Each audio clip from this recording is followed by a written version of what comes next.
Hello नमस्कार, मैं हूं तनसुख पालीवाल और लिंकिंग लॉस के इस ऑनलाइन लीगल प्लेटफॉर्म पर आज एक लीगल अपडेट आपके बीच में शेयर कर रहा हूं। देखो, एक टर्मिनोलॉजी मॉडर्न जमाने में बड़ी पॉपुलर हो रही है जिसको कहा जाता है live in relation. Live in relation एक ऐसा रिलेशन है जहां पे कपल यानी कि एक लड़का और एक लड़की बिना शादी किए एक साथ रहते हैं और उनको एक तरीके से रिजेंबल किया जाता है कि वो पति पत्नी की तरह ज़िंदगी जी रहे हैं। इसको आप सामान्य भाषा में लिव इन रिलेशन है जो कह सकते हैं। आज के समय में यूट्यूब पे कई सारे ऐसे वीडियो अवेलेबल हैं जो इस बात को क्लेम करते हैं कि लिव इन रिलेशन पार्टनर जो है वो ठीक वैसे ही मेंटेनेंस ले सकता है जैसे वाइफ ले सकता है ना, वाइफ ले सकती है। तो अब ऐसे केस के अंदर क्या लीगल पोजीशन है वो मैं अगले 2 से 3 मिनट में आपके बीच में क्लियर है जो करूँगा। देखो, सीधी बात अगर आपसे बताऊं तो लिव इन पार्टनर जो है हमारी भारतीय कल्चर के अंदर अभी तक मेंटेनेंस का अधिकार प्राप्त नहीं कर पा रहा है। क्यों नहीं कर पा रहा है? इसके पीछे कई सारे रीज़न है, जिसमें से सबसे बड़ा रीज़न जो है वो ये है कि हमारी इंडियन कल्चर अभी तक इस लिव इन रिलेशन को ओपनली एक्सेप्ट है जो नहीं करती है। ठीक है।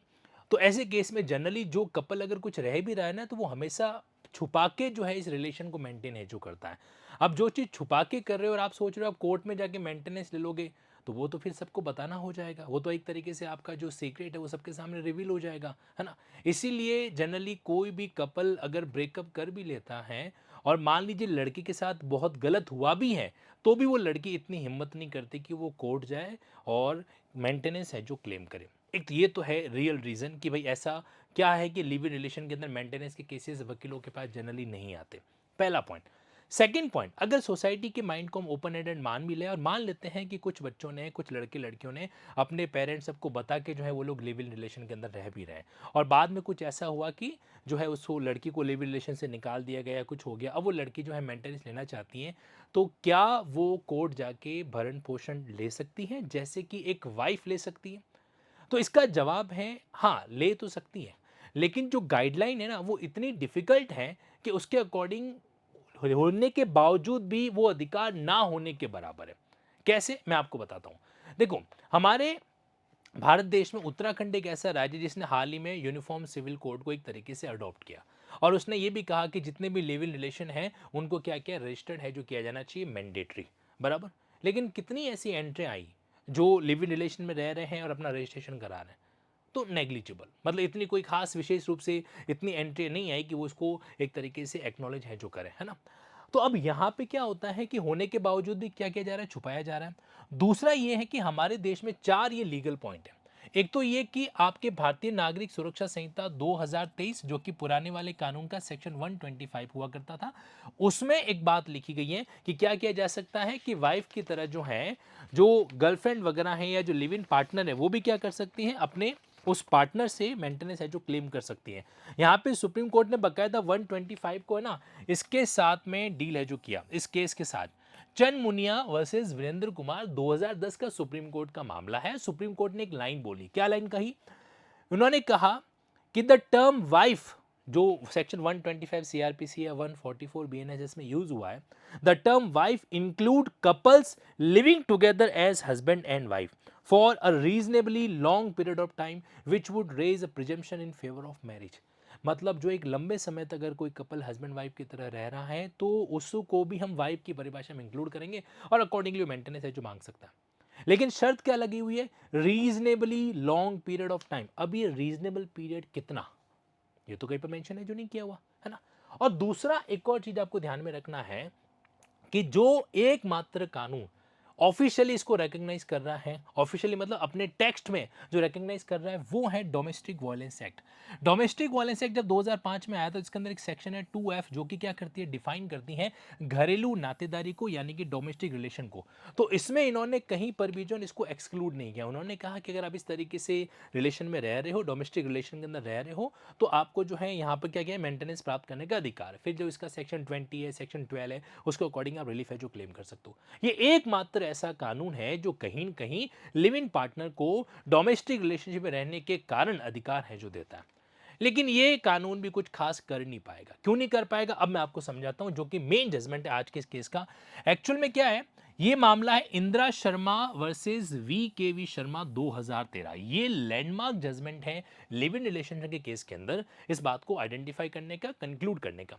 इस केस में इन्होंने कहा कि अगर कोई भी कपल जो लिव इन में रह रहा है, अगर वो इन शर्तों को पूरा करे तो फिर कोर्ट विचार कर सकता है कि मेंटेनेंस देना है कि नहीं देना है। कौन कौन सी शर्तें हैं? नंबर वन, पहली शर्त है कि कितने ड्यूरेशन के लिए वो लोग साथ में रह रहे हैं। ऐसा नहीं है कि आज आए 2 दिन रहे तीसरे दिन चले गए, फिर तो मिसयूज होना स्टार्ट हो जाएगा। दूसरा, शेयर्ड हाउस होल्ड होना चाहिए, यानी कि एक ही घर में रहने चाहिए। तीसरा, फिनेंशियल अरेंजमेंट उनके बीच में किस तरीके से हैं, वो आपस में आर्थिक अरेंजमेंट कैसे कर रहे हैं। चौथा, डोमेस्टिक मैनेजमेंट कैसा है उनका। पांचवा, उनके बीच में सेक्सुअल रिलेशनशिप किस तरीके से है। पांचवा, चिल्ड्रन को लेके उनकी क्या प्लानिंग है। पांचवा, सिक्स नेक्स्ट सेवंथ है कि पब्लिक में वो खुद को सोशलाइज कर रहे हैं कि नहीं कर रहे हैं, मतलब बिल्कुल ही कंसील करके बैठे हैं या पब्लिकली भी इस तरीके से हस्बैंड वाइफ की तरह ट्रीट कर रहे हैं कि नहीं कर रहे हैं। और सबसे इंपॉर्टेंट, उनका इंटेंशन और कंडक्ट क्या है पार्टीज का, कि आगे जाके क्या करना है, सारी जिंदगी इसी तरीके से है या आगे जाके आप उसको अरेंज मैरिज के अंदर कन्वर्ट करना चाहते हैं, क्या करना चाहते हैं, यानी कि उनका इंटेंशन या कंडक्ट। अभी इतनी सारी बातें यहां पर मेंशन की हुई है। अब अगर आपसे मैं प्रैक्टिकली बात करूं तो एक लड़का लड़की जो रिलेशन के अंदर रह रहे हैं ना, तो उनसे पूछा जाए कि भाई शादी कर लो क्या दिक्कत है, तो जब शादी कर ले तो इसकी झंझट ही नहीं है, लेकिन वो शादी करना नहीं चाहते।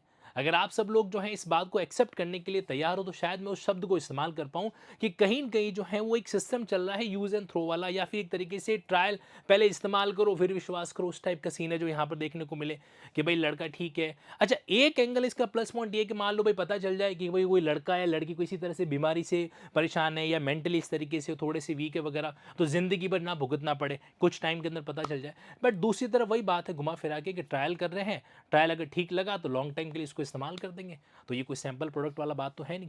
खैर जैसा भी है, तो अब जो ये क्राइटेरिया दे रखे हैं इंदिरा शर्मा के केस में और चंद मुनिया वीरेंद्र कुमार के केस में, तो इन क्राइटेरिया को कोर्ट में फुलफिल करना किसी भी कपल के लिए आप समझ लीजिए कि नेक्स्ट टू इम्पॉसिबल वाली बात है जो हो जाती है। सबूत कहाँ से लाएगा, कि कौन व्यक्ति उसके लिए विटनेस बनेगा कि हाँ भाई ये दोनों है ना इस तरीके से सोसाइटी में पति पत्नी की तरह रहते हैं, कोई नहीं बनता है। एक मूवी आई थी लुक्का छुपी, आप लोगों को पता ही है, उस मूवी के अंदर लिव इन रिलेशन और मैरिज का एक अच्छा खासा डिफरेंस आपको देखने को है जो वहां पे मिलेगा। ठीक है, तो ये सारी बातें इन शॉर्ट, अगर इस सवाल का सीधे तौर पे जवाब पूछा जाए कि क्या लिव इन रिलेशन में शादी की तरह मेंटेनेंस मिलता है क्या, तो यहाँ पे मेरा लीगल जवाब है, कंक्लूजन ये रहेगा, नहीं मिल पाएगा, है ना। अगर चाहिए तो एक तरीका है, और वो तरीका ये है कि यहां पे लिव इन पार्टनर खुद को जब पिटिशन फाइल करे ना कोर्ट के अंदर, तो खुद को वाइफ की तरह क्या करे, रिजेंबल कराए। वो बोले कि भाई बीइंग अ वाइफ जो है मुझे ये चाहिए, क्योंकि ये केस जो है सो एंड सो कहता है कि इस तरह जो साथ में रह रहे हैं इनको भी वाइफ का जो है दर्जा दिया जाएगा। तो ये बात यहां पर है जो सामने आ सकती है। अदरवाइज लिव इन रिलेशन के अंदर आज के समय मतलब 2025 अगस्त तक में बात कर रहा हूं, तो इस तरह का केस जो है मेंटेनेंस का कोई आया नहीं है। गुजरात का एक केस आया था जिसमें लोअर कोर्ट ने क्या मेंटेनेंस दे दिया था, लेकिन उसको स्टे कर दिया गया सुप्रीम कोर्ट के द्वारा। इन शॉर्ट अभी तक जो है मेंटेनेंस को लेकर लिव इन रिलेशन में कोई भी ऐसा प्रोविजन नहीं है, तो हमें गलत फहमी के अंदर नहीं रहना है। मैरिटल रिलेशन का जितना स्ट्रॉन्ग बाइंडिंग इफेक्ट है उतना अभी तक इसका नहीं है। अगर सीधे तौर में एग्जाम्पल बात कहूं तो जैसे सपोज करो कि पानी है, पानी के अंदर आप क्या कर सकते हैं, ऑयल की बूंदे डाल दीजिए, तो दूर से देखने पर हो सकता है कि वो आपको पानी की तरह दिखाई दे, लेकिन जैसे जैसे कानूनी आंखों से आप उनको देखेंगे तो ऑयल की बूंदें हमेशा सतह पर ही रहेगी, वो कभी भी नीचे नहीं जा पाएगी। तो वर्तमान तक आज की तारीख तक का स्टेटस जो है वो आपके सामने मैंने रखा है। लिंकिंग लॉ इसी तरह की लीगल जानकारी और अवेयरनेस आपके बीच में लाने का काम है जो करता रहता है। अगर आपको इस वीडियो का कंटेंट अच्छा लगा है तो अपना फीडबैक कमेंट बॉक्स में जरूर दीजिएगा, and stay link with linking loss.